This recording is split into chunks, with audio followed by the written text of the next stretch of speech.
স্বাগতম applied agro চ্যানেলে। গোলাপের কুড়ি বড় হয় কিন্তু ফোটে না, ভিতরে পাপড়ি শক্ত হয়ে যায়, এটাকে বলে বল ব্লাইন্ডনেস। এই সমস্যায় কুড়ির বাইরের পাপড়ি শক্ত হয়ে যায়, ভেতরের পাপড়ি ঠিকমতো খুলতে পারে না, শেষে কুড়ি শুকিয়ে যায় বা পচে যায়। বল ব্লাইন্ডনেস কোনো পোকা নয়, কোনো ছত্রাক নয়, এটা মূলত ফিজিওলজিক্যাল ডিসঅর্ডার। এর কারণগুলো হলো শীত ও আর্দ্র আবহাওয়া, সূর্যালোক কম, অতিরিক্ত নাইট্রোজেন, পটাশ ও বোরন ঘাটতি, টানা পানি জমে থাকা, বার্ড ফরমেশনের সময় ঠান্ডা বাতাস। What not to do? অনেকে মনে করে এটা ফাঙ্গাস, তাই শক্ত ওষুধ স্প্রে করে, এতে সমস্যা আরো বাড়ে।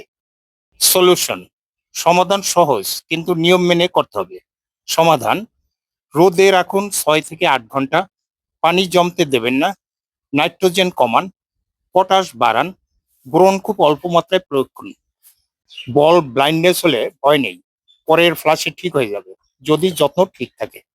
আজকের এই ক্ষুদে ভিডিওটি আপনাদের কাজে আসুক এবং আপনাদের গোলাপ গাছ থাকুক সুস্থ। ধন্যবাদ সবাইকে, ভালো থাকবেন, সুস্থ থাকবেন।